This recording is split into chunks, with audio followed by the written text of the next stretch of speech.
Hello everyone, this is Slowlane123 bringing you episode 8, the final episode of my series Zoom Full Ring. Today we're going to be checking out a DC members vid, and we're 4-tabling this week, so hopefully it's not too much and we can keep up with the action. We'll just jump right into it. I haven't seen this video before. He's got a nice Tilt Buster mod deck thing going on, which is pretty cool. Can't see his full cards, so which is kind of distracting for me. Maybe he's used to it and it doesn't bother him. I'm just gonna grab his stats and bring them up on my second screen. Alrighty, so I just remembered that this guy's HUD is the same as mine, one of my older HUDs. Pretty much exactly the same as I still have, except I don't use Fold Big Blind to steal anymore. So I won't have any problems knowing where all the stats are.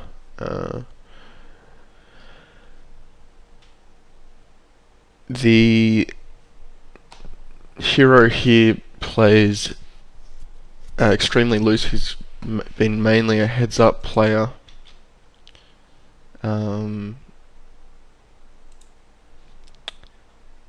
And now he's just trying out Zoom Full Ring for the first time. I think he's got a decent sample there, maybe like 50,000 hands or something. Only 20,000 hands, I'm just reading. Winning pretty well, playing very, very loose, similar to what I played in my videos during this series. And also with a slightly high fold to 3-bet, so we'll take a look here and see how he goes.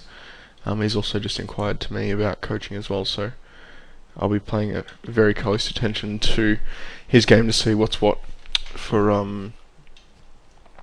when I have sessions with him. Table 4 here, I'm not exactly sure what's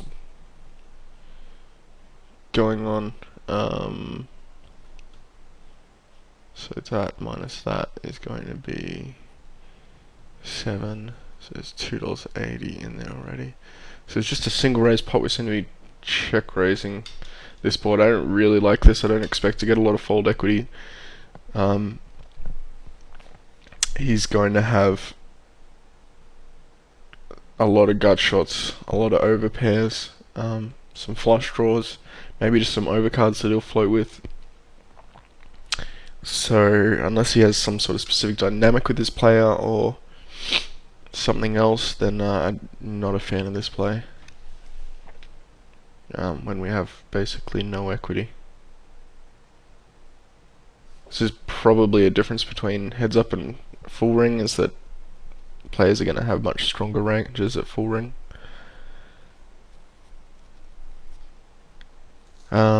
I think once we've made the flop play, we have to go with that turn card and put a bet out.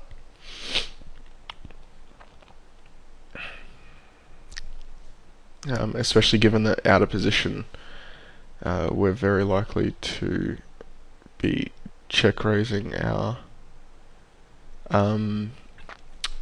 flop flush draw and not just calling with it, so we can definitely rep a flush draw very comfortably. Looks like he's sitting down to some heads up. Just gonna go back. Sorry, I keep having to pause the video because I got a bit of the sniffles, so I'm coughing and sneezing a bit. Not really sure why we're cold calling on table 1. That seems like a minor CV play, most definitely.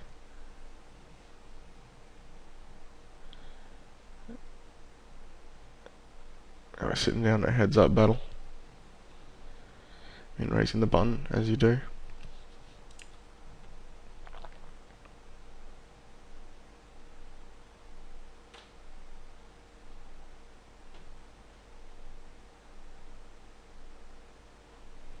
Stealing blinds and running. Nice.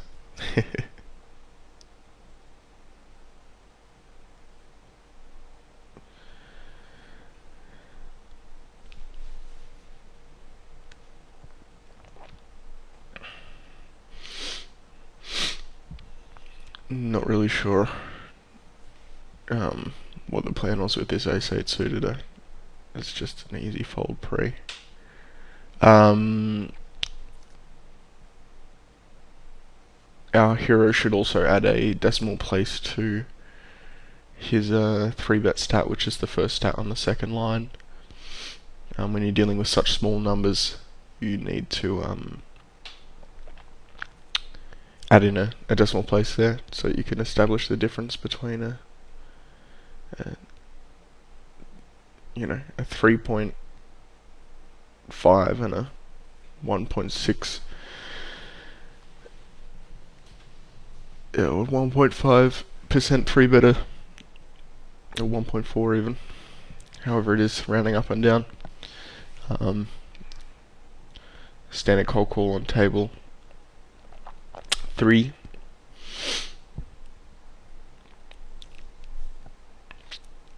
I might bet half pot, one check 2 there. Maybe even a little smaller.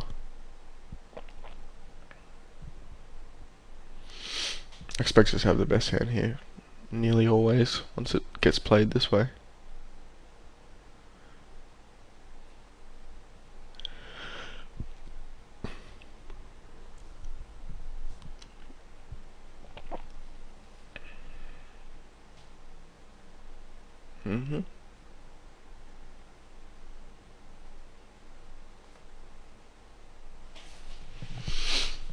So it looks like we're 3-tabling today, which is good. I think 4 was a bit much and 2 was at times a little slow, so hopefully this will be a good midpoint. Really like the 3-bet sizing on table 1 against short odd stacker guy. It was in between 2 and 3x, which is pretty much perfect against a 40 big blind stacker or whatever he was.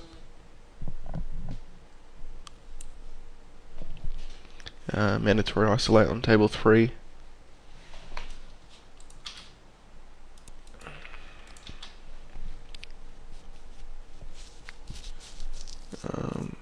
Probably going to $1.50 on table 3. I think 225 is a little big when this guy's only got 80 big blinds.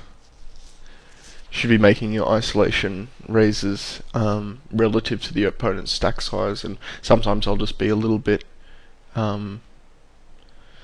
unbalanced and open a little bigger when I have a really strong hand and open a little smaller when I don't have a very strong hand, but I'll only do that if I don't think the players behind me particularly perceptive.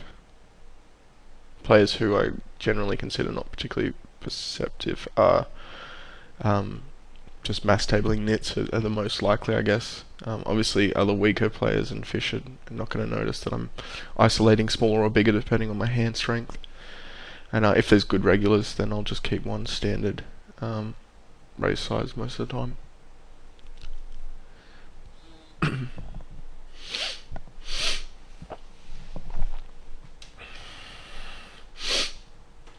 Excuse my sniffles.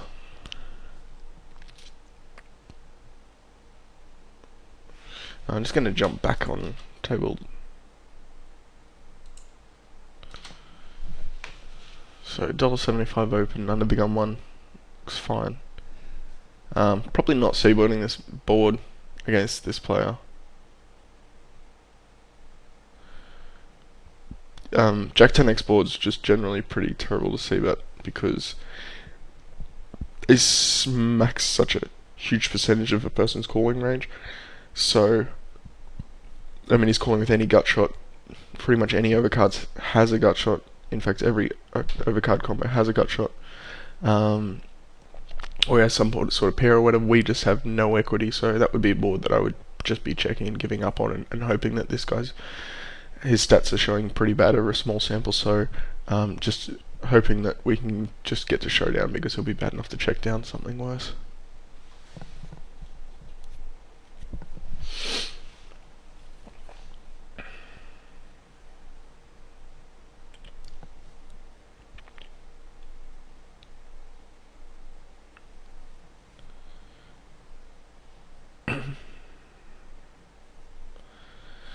I might just check and give up on this turn card.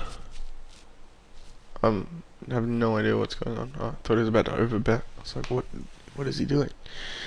Yeah, checking, giving up there I think is just going to be fine.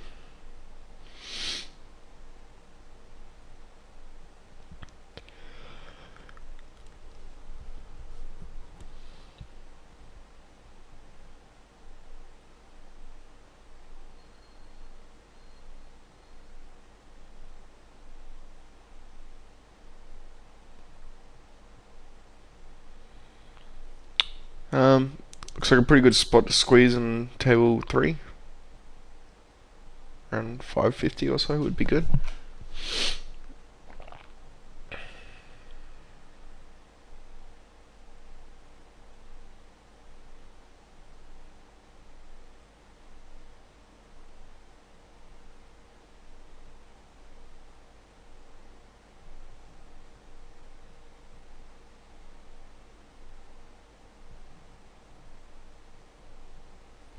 I decided not to squeeze, which is a little disappointing. The pre-flop raiser had a 73% fold to steal, and the other player seemed pretty weak, so it seemed like almost the absolute optimal time for a squeeze.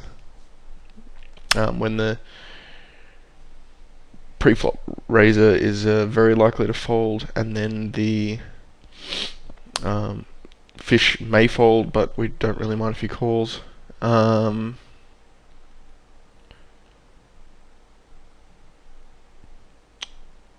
Table 1 seems a little loose for me against a regular.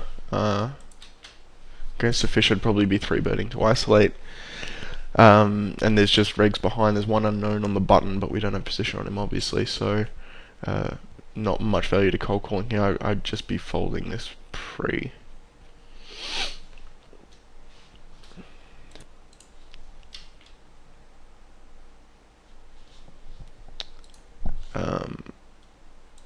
Yeah, so let's keep moving. Sorry, if it looks a little funny, I keep pausing to blow my nose.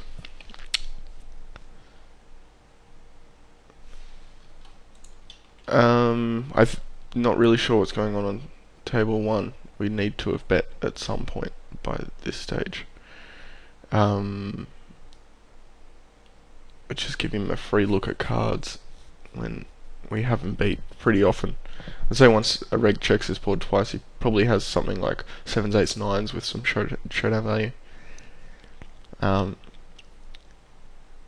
So yeah, betting mainly for protection on the turn. I don't mind checking out the flop. I'd probably, as a matter of personal preference, I'd probably bet the flop.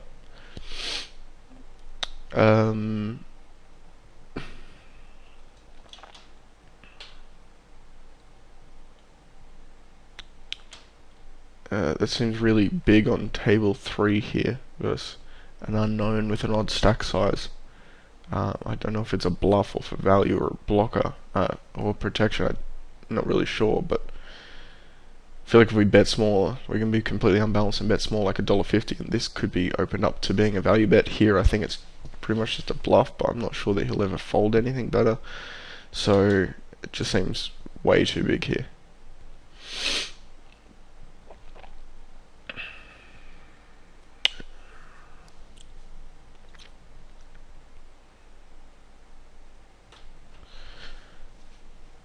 And just gonna have to fold the jacks here with really no idea what the min raise is gonna mean from this unknown.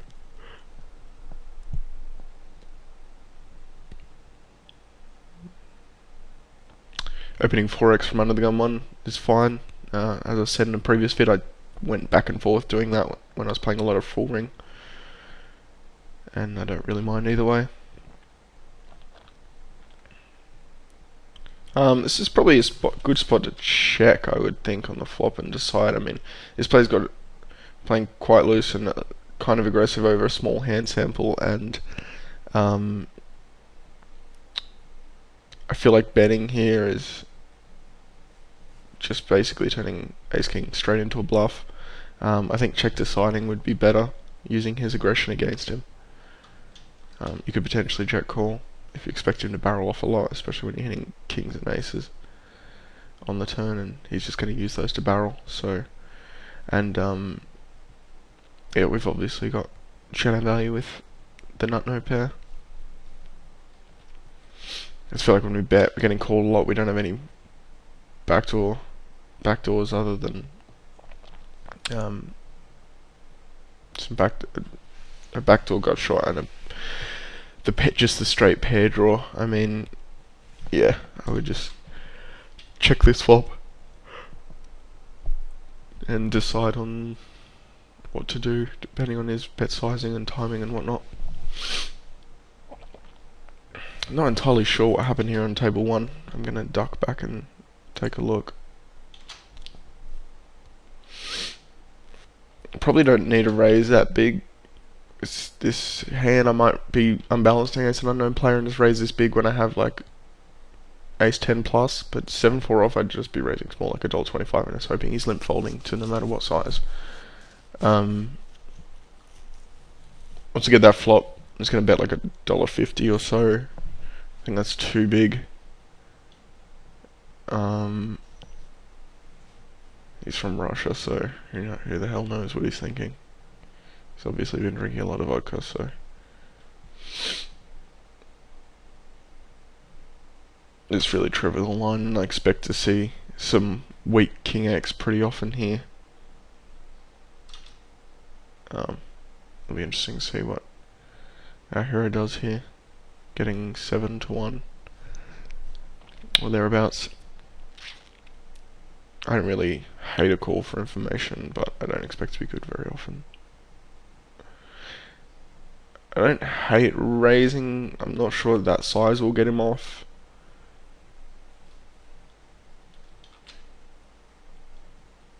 If I'm going to raise, I'm probably going to overbet and just try and push him off whatever's weak. Obviously, we rep absolutely nothing, so yeah, if I was going to raise, I'd probably have to go bigger than that. I'd be wanting to push him off some weaker kings and any Jack X, just hoping that that's enough. I think $13 is probably getting called by whatever he has here pretty often. So there we go, guys. A weak king, but he had 2 pairs, so I think that basically all just stems from that pre-flop raise size was just too big. I'm probably going to 3-bet to isolate on table 1 here. Looks like a very weak player. That looks good. Loving it.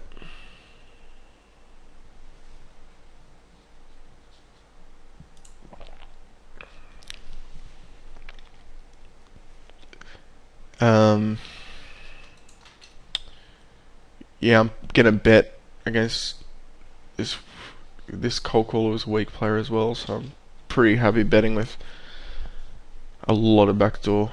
A lot of turn cards that can give us equity, and ace or a 10 can very likely be good. Also, all the cards that give us equity are going to hurt this opponent's perceived range.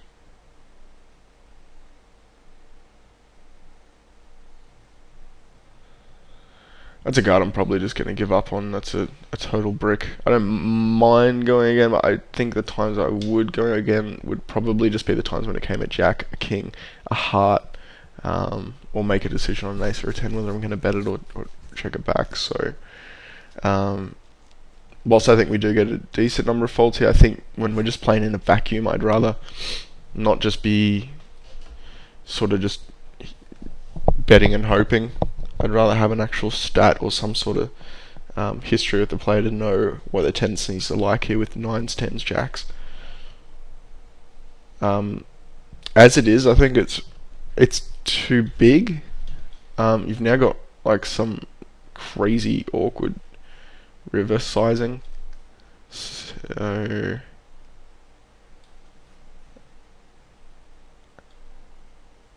I think just betting like 10 there is going to be good. Sets like a 2/3 pot shove or thereabouts on the river. Yeah.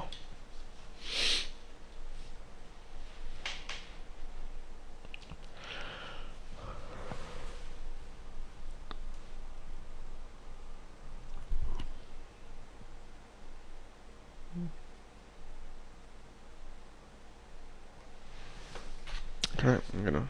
Oh no, I was gonna pause the video until I figured out what was going on, but he's just taking a quick note.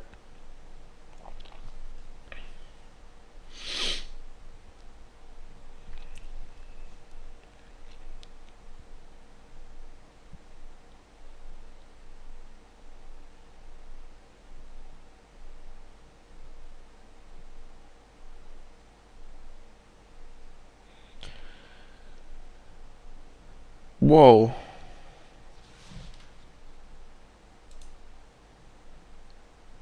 That's a mandatory call on table 3 there. Complete unknown and weird stats from another player. Getting 3.5 to 1. It's just a snap call with Jackson suited. I don't know, maybe he was... I don't know what he was doing. Might have been focused on some notes off the screen or something, I have no idea.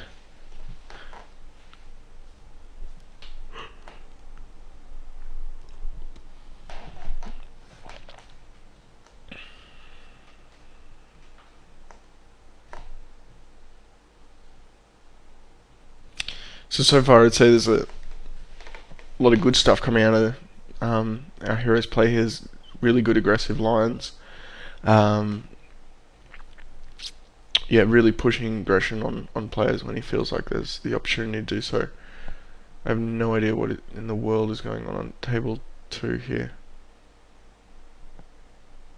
Against a 16-9 over a small sample, I'm just calling jacks here, and we've got weaker players behind us, a lot of weaker players, so seems like just really easy spot to call.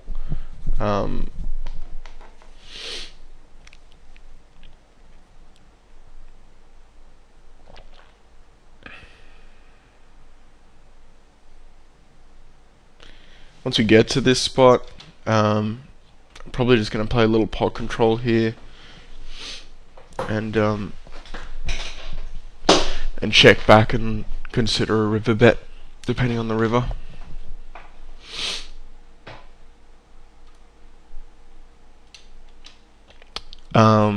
Smallish squeeze on table 3, kind of weakest stats from the squeezer, and a weak player behind us.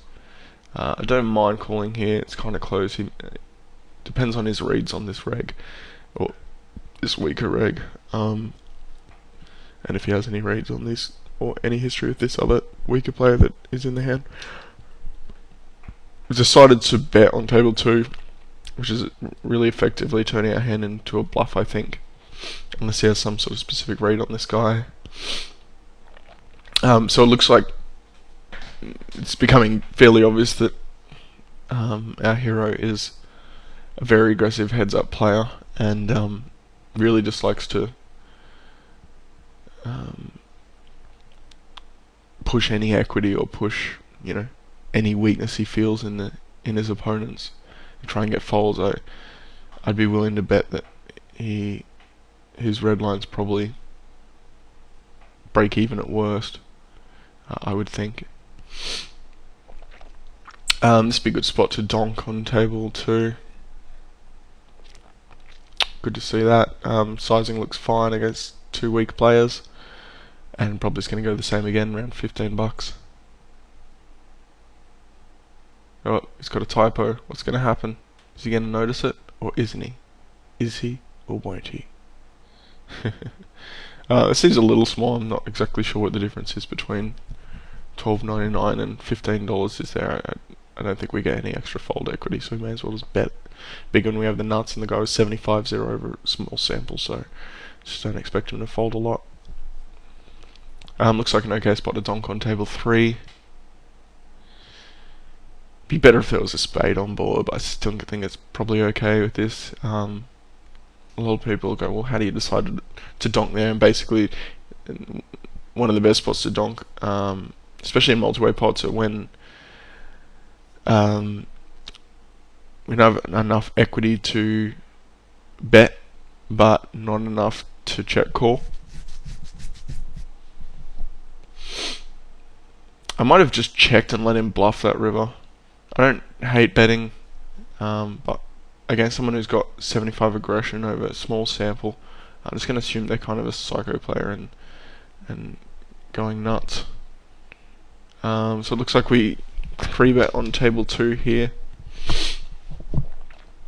And got a call. Now we're going to min raise. Min raises the nuts, so we should probably fold. But yeah, no, obviously we can't just fold top pair second kicker in a 3-bet pot because someone min raises. I don't know, maybe we can. I would be interested in hearing arguments either way, but I don't think it's the craziest thing I've ever heard of, but it's pretty sick. Sorry, my phone is going crazy in the background. Just turn it off. This guy's from Russia, so maybe I'm not ever folding. What happened? Did we miss? Is this the aces hand that he was talking about that he missed? Oh no. So yeah, in all seriousness, when I see someone's from Russia, I become significantly less likely to give them any credit for being able to play poker.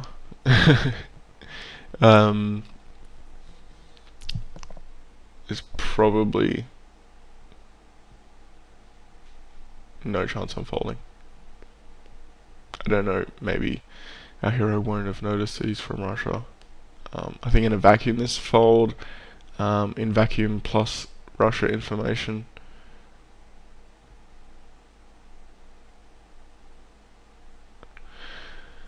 I would go with that just because he was from Russia. I really would. Actually, it kind of goes from being a kind of standardish fold to almost being a fist pump call for me anyway. I mean, at 500 zoom, when I see a Russian playing, I just start licking my chops. It's like the best thing that can ever happen. Maybe he was doing off screen, but I would like to see our hero check, like find this player check and see if he's how many entries he's got of this, if he's playing any other things. If he's like one tabling and like playing a tourney or something, then yeah, I think I'm just gonna go with it. I'm probably not going with it either way, but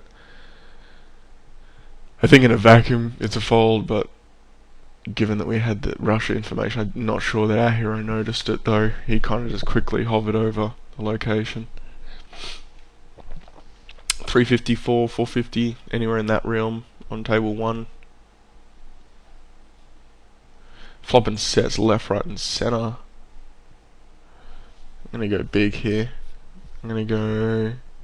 What the hell's he doing? Yeah, that must have been a misclick. Is this some super psycho? Oh, that's too small.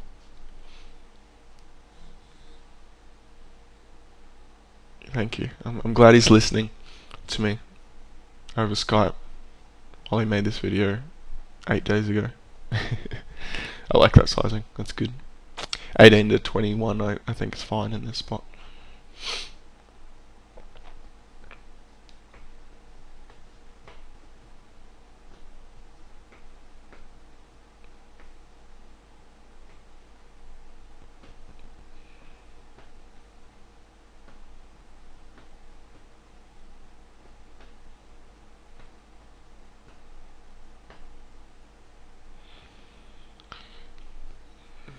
Time bank and shove and snap and idiot and stack and next hand.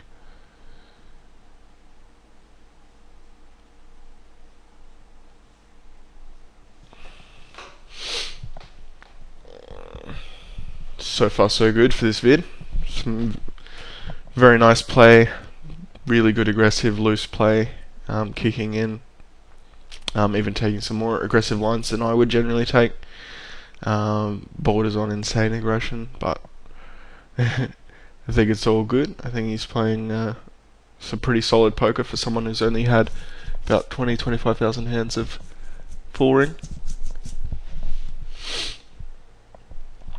He was a solid heads up winner before he started full ring, and just struggled to get action in the end, as you tend to do at heads up.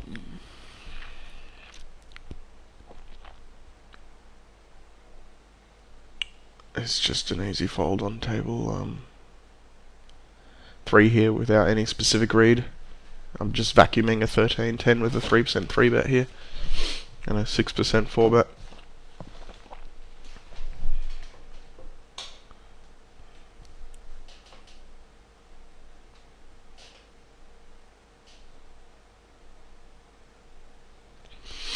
Mark that hand for review.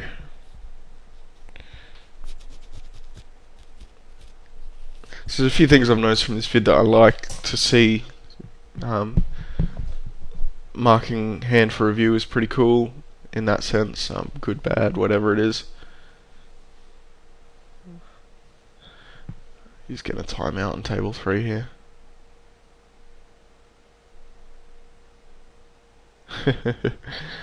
Whee!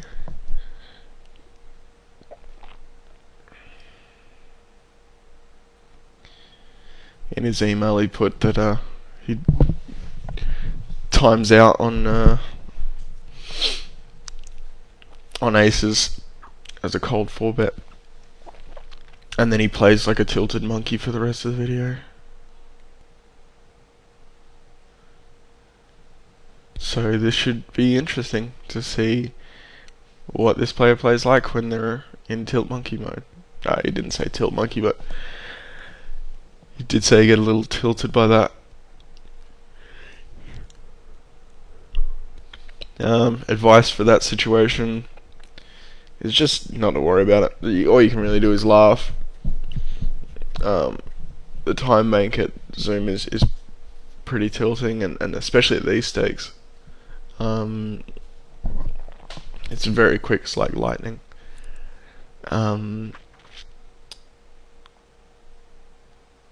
So yeah, you just got to always be on top of it, and as soon as he saw that he was low on time bank or anything like that, he should just snap put in any bet he could. But to move past it, you just got to kind of laugh and just go, it is what it is, and just kind of hope in the back of your head that that was a situation where you were going to get stacked with aces or sucked out on, so maybe you just averted a crisis. It's kind of weird to think of it that way, but it's all you can really do. Try and move past and stay in your A game. Seems like kind of bizarre bet size, 240 into 280 against a 6-4 on table 3. He just has a lot of pocket pairs there, and I think maybe it was an 8-4. He just has a lot of pocket pairs there, and I don't expect him to call for that size. I'd rather just bet smaller and get value. I feel like you're just kind of bluffing when you bet that size.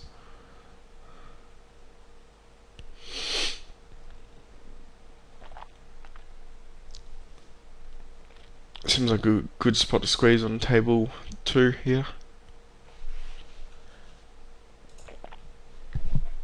Just a fold, which is kind of interesting. Looks like we've missed a few spots to squeeze. It was pretty optimal. He had like a 80% fold to 3-bet or something, pre-flop raising the other, and he was also kind of weak, and then the cold caller was weak as well, so almost the definition ideal spot to squeeze.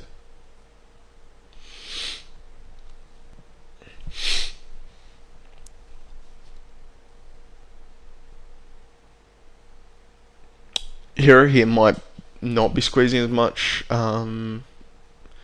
because he might feel that he doesn't get a lot of credit on his squeezes, so I feel like I don't get a lot of credit on my squeeze as well, even though I still squeeze a fair bit at 506 max. I feel like I don't get much credit because I'm playing so loosey-goosey, as is our hero here, so that might be some reasoning for not squeezing quite so much, and that's perfectly fine justification for doing so. Wow, look at the similarity of the stats on table 3 here between us and Ozone. Hero and Ozone.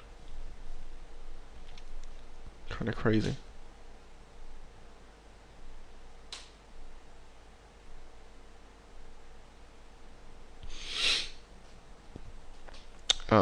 Easy overcall on table 2, getting 3.75 to 1.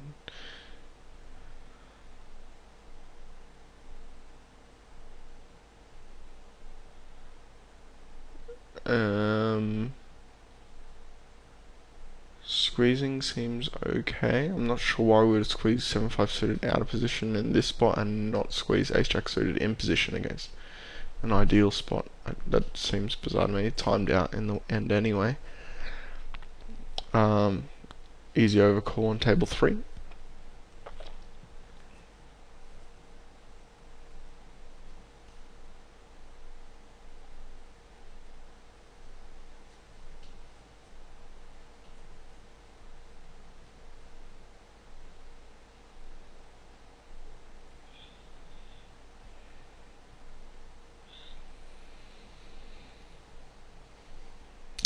Don't like this play at all on table 3. No equity, just some overs and no reads on one of the players, and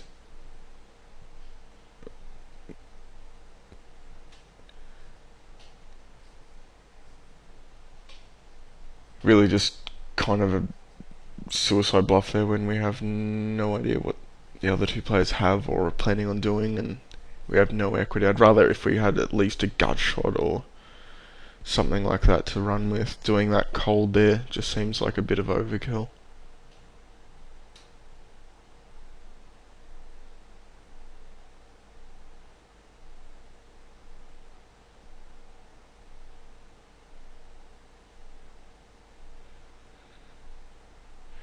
He might be able to get away with it for a little while, but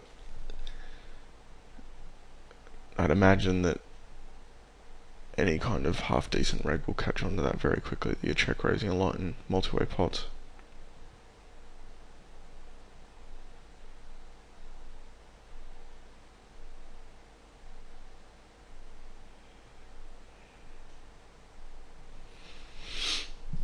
I think the bet's a little big on table 3. I know we've got the flusher on top pair, but it's hard to really get value from worse when we bet that kind of size. I mean, we really want to bet small and keep all the pocket pairs and garbage that we've got crushed in. When you bet that size, you're really limiting it to like king jack or better for our opponents to call. Maybe they call once, like if the small blind or big blind, whoever it was that overcalled there, if they'd overcalled wide, then they might call once and give up on the turn. Whereas if you bet small, if they have king x, like a raggy king x, if you bet small, we can get value over a couple of streets.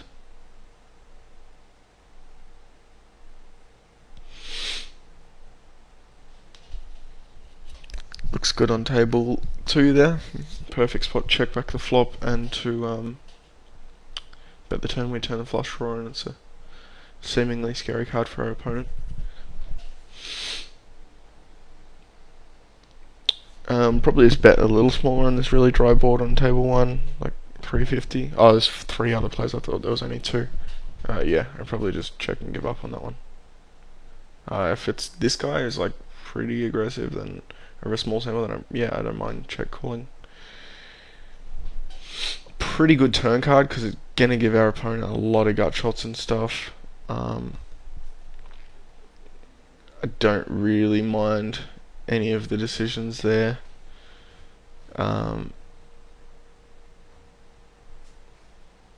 Though I probably would have gone with it if I was going to call the flop.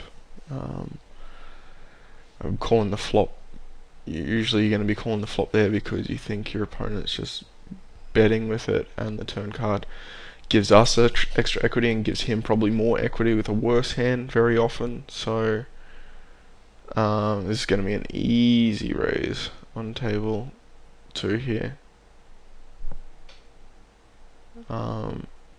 Okay, doesn't look like our hero expects to get much fold equity from this player, which is fair enough because he probably just has over pairs here when he bets his size, but when we're nearly 200 big blinds deep, or like 180 big blinds deep. I think you've got a 170, whatever it was. I think you've got to push your equity, and just had such a monster there.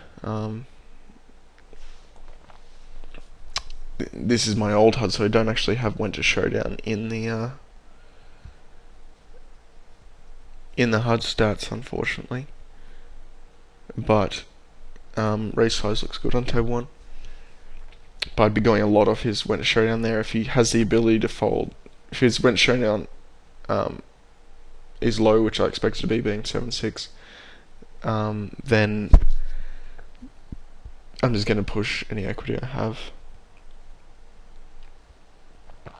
Easy check back on the turn on table 1. Might even raise to like just like $1.50 or $2 here, hoping that he doesn't bet the river.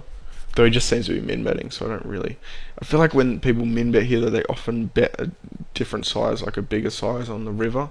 So if we raise the turn, I feel like he probably just min bets the river again. It costs us less than $5.50 to see showdown. That being said, I'm not entirely sure that we have to call there, and I was gonna probably advocate a fold in the end. I think that's fine. But if we raise to like just $2 or something, I feel like you just min bets the river, so it only costs us $2.50 to see showdown, as opposed to the 50 cents plus the $5.50, so $6. Good spot to 3-bet on table 2. Looks like we're lining that up now.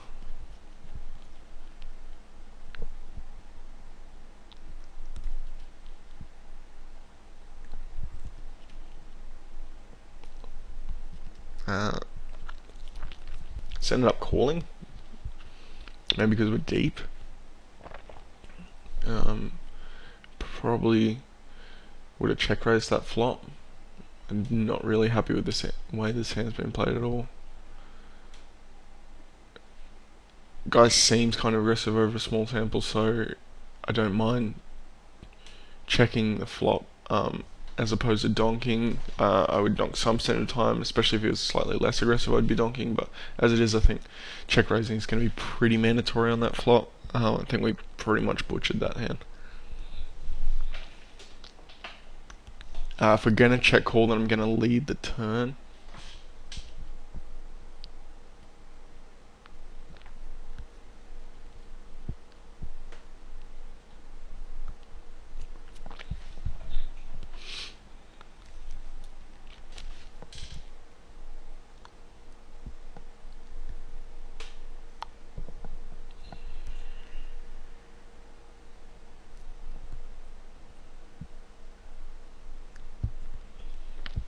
So we're just going to go for value as much as we can against this Russian player in table 2. It's obviously a fish. All Russian players are fish.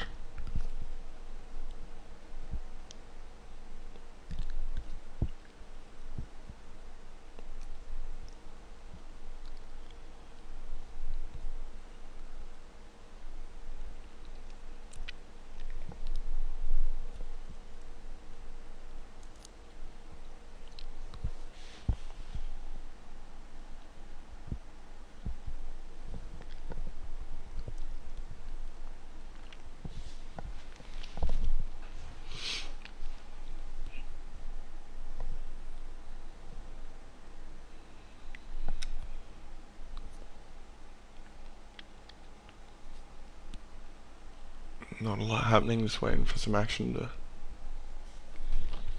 party on.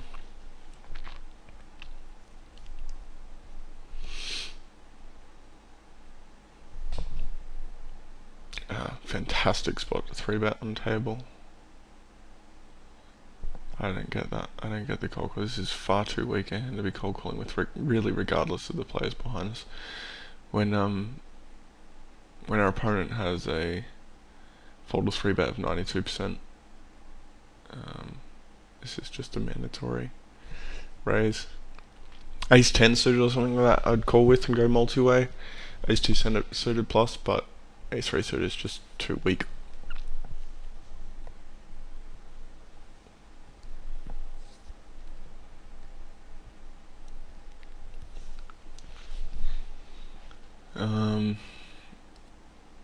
Play seems okay. We just seem to be making a lot of plays against players we don't have much information on.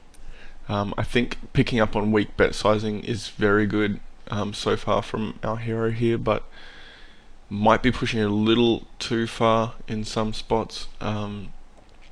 Seems to have worked out pretty well so far, so maybe it's just working over and over for him and the regs are bad enough to not adjust. That's a possibility, but I think you should definitely be aware that I certainly wouldn't expect the players of these stakes to be so bad that they just wouldn't notice that he's just raising a huge number of bets, especially when they look remotely weak. Not that that hand before was versus regular, but I think there have been a lot of spots in multi-way pots, especially where we've raised bets and there are regulars still left to act, or it is a regulars bet.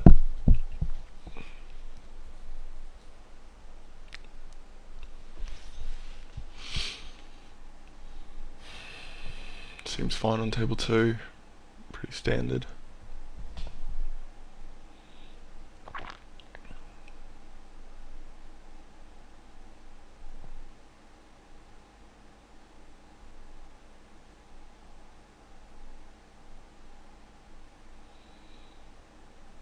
So we'll just go for another 2.5 minutes of video time, and it's going to be a standard bet of like $1.25 or $1.50 or something, $1.75, somewhere around there, something stupid small on table 1. Kings vs Kings looks fine. 206 I think is just too much.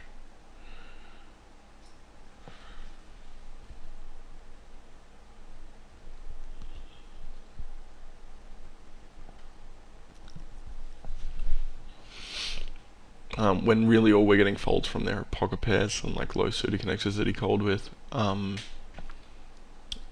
think that sizing is just too big. You can just bet small and expect him to fold it.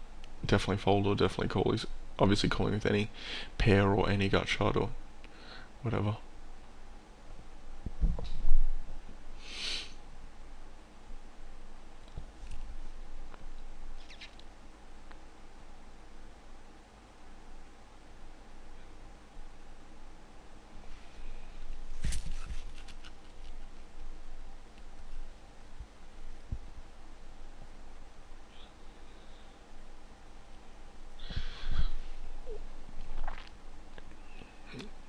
Alright, well I'll start giving my wrap-up speech. There's not a huge amount going on, but I think this has been a really interesting video, probably one of the most interesting videos we've done.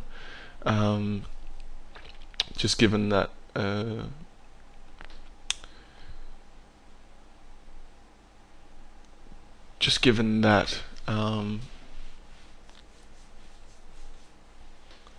our hero plays very loose and very aggressive, as do I.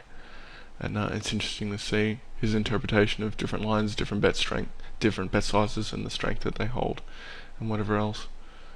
I think our hero could work a bit on his notes. They seem to be very long and wordy. I think a lot of the words he can abbreviate or make shorter, because there's really no other definition that they could have.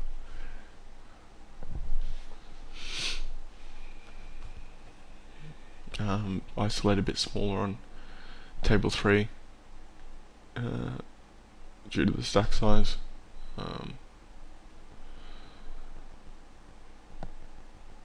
Alright, we'll make these 9s and flush the last 2 hands of the series.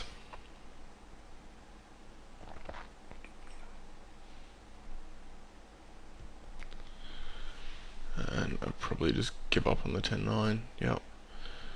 And the 9s I'm probably just raising.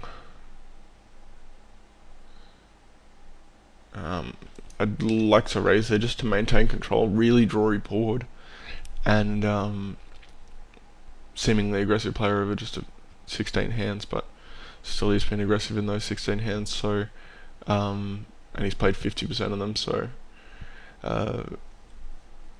yeah, I mean, just raising to maintain the emphasis, to maintain control of the pot and the hand in general. When we call, it's like, plus it was a kind of smallish bet, so a smallish bet for a drawy board, so I feel like raising there is just going to be exponentially better. Charge him for all his draws and pair and gut shot type hands that he's going to have. And this is just going to be an easy call to follow up, I guess. I still wouldn't mind raising and even getting it in versus this particular player. Would be cool to look up where he's from. He's from Russia. This is just snap, get it in. If he's from anywhere else, it still might be fine. And now there's just no way in the world that you could get me to fold here. Wondering if it's too thin to shove. Not sure that it is. I think it's probably going to be fine. Expecting to see a lot of 7x, pocket 8s, 5 even, 6s. I just feel like he's going to be betting all those hands and probably calling them off too. Maybe I shove with something more like jacks or queens. There's a few more pocket pairs, over pairs that he could call with, and maybe not with 9s, just call with 9s. That seems fine. It's obviously an absolute mandatory call. Don't let your time bank get ya. Uh-oh. What a killer. Alright, well that will do us for this session, this vid, and the series. Hope you guys have enjoyed watching it as much as I've enjoyed making it. It has been a lot of fun, a lot of interesting views, a lot of interesting plays, and I've learnt a lot about what people want, about the best ways to make these Zoom vids and stuff. I mean, I made a lot of brush vids back in the day, but you know, they were obviously many years ago, and it's been really good getting all the positive and negative feedback to help me improve as a video maker and helping you guys improve as players. So that'll do us for this season, and hopefully we bet like $3 or $4 on table 2, and then the hand will be over. Checking seems fine too, and just gonna give up there. Fold. Any second now. I'm as interested to see what happens in this hand as you are.